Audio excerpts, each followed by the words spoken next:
এই জন্যই রাষ্ট্রের সংজ্ঞার মধ্যে জুডিশিয়ারিকে রাখে নাই, বিকজ সমস্ত মামলাগুলো আপনারা দেখবেন হয় রাষ্ট্র বনাম স্বাধীনতা নিশ্চিত করার জন্য অঙ্গীকারাবদ্ধ, কিন্তু সব কিছু আমরা আইনানুগভাবে এবং সাংবিধানিকভাবে করতে চাই। ঐকমত্য কমিশনের সাথে সংস্কার রিপোর্টগুলো নিয়ে বসছিলাম। গতবার যেখানে আমরা সমাপ্ত করেছিলাম সেটা হচ্ছে নির্বাহী বিভাগ এবং আইন বিভাগ আমরা আলোচনা করেছি। নির্বাহী বিভাগের একদম শেষ দফা ছিল অ্যাটর্নি সার্ভিস। অ্যাটর্নি সার্ভিস সৃষ্টি করার জন্য স্থায়ী প্রসিকিউশন সার্ভিসের প্রয়োজনীয়তা থাকলেও আমরা এটা নীতিগতভাবে একমত হয়েছি যে এটা তারাও একমত যে অ্যাটর্নি সার্ভিস করা দরকার জেলা পর্যায়ে, তবে সেটা আইনের মাধ্যমে করতে হবে এবং এটা কনস্টিটিউশন উল্লেখ করার প্রয়োজন নেই। সে আইনের মাধ্যমে পরীক্ষামূলকভাবে প্রথমে 10% নিয়োগ দিয়ে এটা ট্রায়াল অ্যান্ড এরর ভিত্তিতে একটা এক্সপেরিমেন্ট করা হবে। তারপরে সেটা যদি ফলপ্রসূ হয় এই অ্যাটর্নি সার্ভিসের পরিধি আরও বাড়ানো যাবে। এটা ওনারাও মোটামুটি একমত। বিচার বিভাগ দিয়ে শুরু করি। আজকে যেটা আমরা শুরু করলাম, বিচার বিভাগের প্রথমে আসে সংবিধানের যে অংশটা বিচার বিভাগের, সেটা হচ্ছে আর্টিকেল 94 থেকে আর্টিকেল 117 পর্যন্ত। এখানে 20টা আর্টিকেল আছে। এখানে কয়েকটি আর্টিকেল ওনারা সংশোধন এবং পরিবর্তনের প্রস্তাব করেছেন। তার মধ্যে সুপ্রিম কোর্টের বিকেন্দ্রীকরণ নিয়ে প্রথম কথা হয়েছে। ওনাদের প্রস্তাব হলো যে স্থায়ী বেঞ্চ যেন বিভাগগুলোতে করা হয়। তা আপনারা জানেন যে 8ম সংশোধনী একটা ছিল সংবিধানের, এটা অবশ্য সামরিক শাসক এরশাদের সময়। তখন সুপ্রিম কোর্টের বিকেন্দ্রীকরণের জন্য স্থায়ীভাবে যে বিধান আনা হয়েছিল কনস্টিটিউশনে, সেটা চ্যালেঞ্জ হয়ে পরে এটা অসাংবিধানিক ঘোষণা করা হয়। তো সুপ্রিম কোর্টের এটা স্থায়ী হাইকোর্টের হাইকোর্ট বিভাগের স্থায়ী আসন সংবিধানের মৌলিক কাঠামোর সাথে যায় না এবং সাংঘর্ষিক, এবং একটা যেহেতু কনস্টিটিউশনের উপরে একটা জাজমেন্ট আছে তখনকার, এটা বাতিল করার জন্য। তা আমরা বলেছি যে সার্কিট বেঞ্চ স্থাপনের জন্য আর্টিকেল 100-এ প্রভিশন আছে যে এইটার উপরে যেন কম্পালশন একটা আনতে পারি আমরা জুডিশিয়ারিকে, যেন আমরা এখানে কনস্টিটিউশনে একটা প্রভিশন করতে পারি অথবা সাবসেকশন করতে পারি ওখানে, যাতে প্রতি বছর প্রয়োজনীয় সংখ্যক সার্কিট বেঞ্চ স্থাপনের জন্য এখানে একটা বাধ্যবাধকতা আরোপ করা যায়। তাতে একই ফাংশনটা করা যাবে। আর সুপ্রিম জুডিশিয়াল অ্যাপয়েন্টমেন্ট অথবা জুডিশিয়াল অ্যাপয়েন্টমেন্ট কমিশন নামে একটা কমিশন করার কথা ওনারা এখানে করেছেন।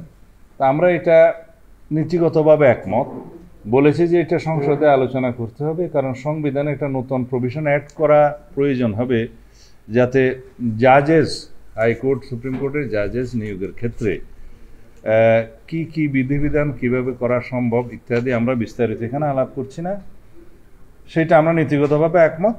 তবে এটা একটা নতুন বিধান যুক্ত করতে হবে সংবিধান 95-এ। আমরা বিচার বিভাগের স্বাধীনতা নিশ্চিত করার জন্য অঙ্গীকারাবদ্ধ, কিন্তু সব কিছু আমরা আইনানুগভাবে এবং সাংবিধানিকভাবে করতে চাই। আর হচ্ছে এটা আর্টিকেল 95(2)-তে বিচারকের যোগ্যতার মানদণ্ড এগুলো নির্ধারণ করা আছে। তার মধ্যে একটা নতুন ক্রাইটেরিয়া ওনারা এখানে প্রেসক্রাইব করেছেন, সেটি হচ্ছে যে বিশ্ববিদ্যালয়ের অধ্যাপক, আইনের অধ্যাপকদেরকেও যাতে বিচারক হিসেবে নিয়োগ করা যায়। আমরা বলেছি এই বিষয়টা যে প্রস্তাবিত আইন আছে অথবা এখন যে আইনটা করার চেষ্টা করছে যে বিচারক নিয়োগ অধ্যাদেশ, যেটা এখন হাইকোর্টে চ্যালেঞ্জ হয়েছে বিভিন্ন কারণে, সেই যোগ্যতার ক্ষেত্রে এখানে এই বিধানটা তখন আইনি করা যাবে। আমরা নীতিগতভাবে একমত। এখন সাংবিধানিক কমিশন করার জন্য ওনারা বেশ কয়েকটা অঙ্গকে সাংবিধানিকভাবে আবার কনস্টিটিউশনের প্রতিষ্ঠান হিসেবে নিয়ে আসার জন্য বলেছেন। মানবাধিকার কমিশন, দুর্নীতি দমন কমিশন এবং আরও একটা কমিশন সৃষ্টি করার জন্য বলেছেন, যেটা এখন নাই এক্সিস্টেন্সে, স্থানীয় সরকার কমিশন।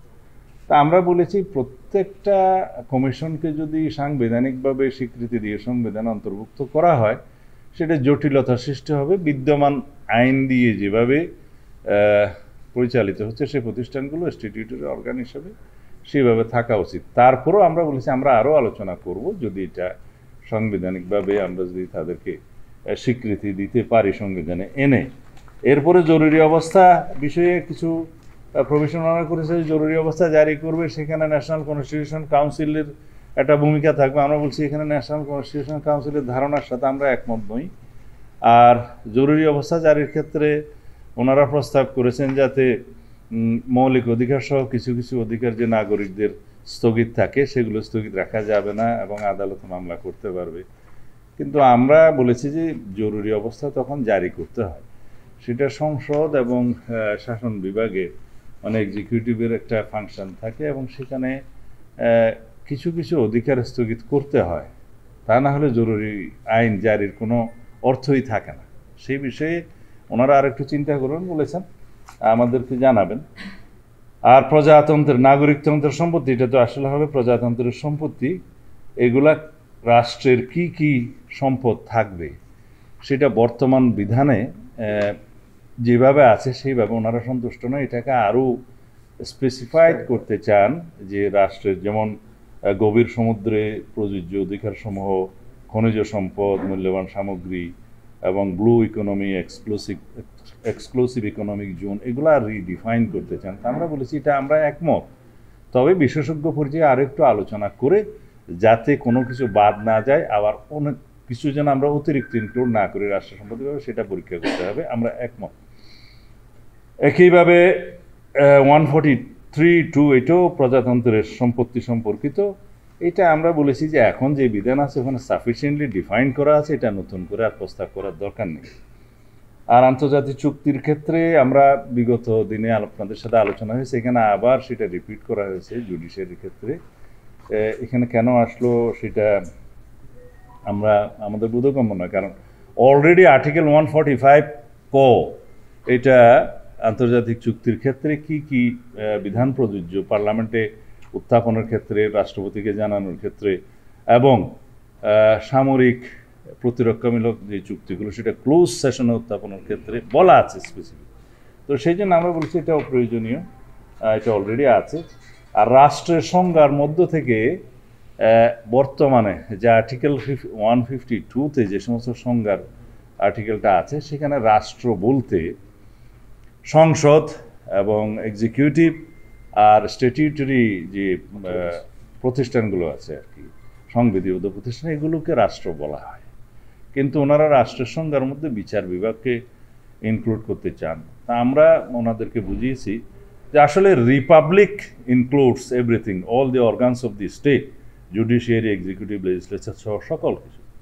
কিন্তু রাষ্ট্র বলতে এখানে রাষ্ট্রের সংজ্ঞা পৃথিবীর বিভিন্ন জায়গার ইনস্ট্যান্স আমরা টেনে দিয়েছি।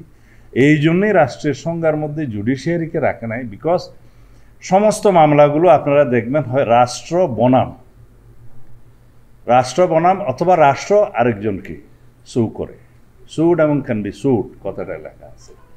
তো এইখানে যদি রাষ্ট্র নিজে বিচার বিভাগ হয় তাহলে এখানে কনফ্লিক্ট অফ ইন্টারেস্ট হবে, রাষ্ট্র বনাম জুডিশিয়ারি হয়ে যাবে তখন, অথবা জুডিশিয়ারি বনাম জুডিশিয়ারি হয়ে যাবে। সেই জন্য এটা একটা আইডিয়া আছে, রাষ্ট্রবিজ্ঞানে আরও অনেক বিতর্ক আছে, তো এটা ওনারাও চিন্তা করবেন।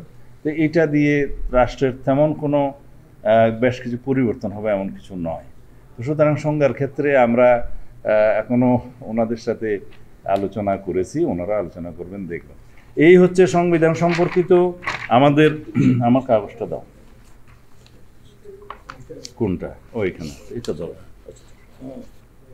আমি আপনাদের সুবিধার্থে কালকে কিছু হোমওয়ার্ক করে কিছু জিনিস, কোনোটা আপনারা হয়তো প্রায় সময় জিজ্ঞেস করেন যে কতগুলো একমত হলেন, কতগুলো একমত হলেন না। আসলে কোন কোন বিষয়ে একমত হয়েছে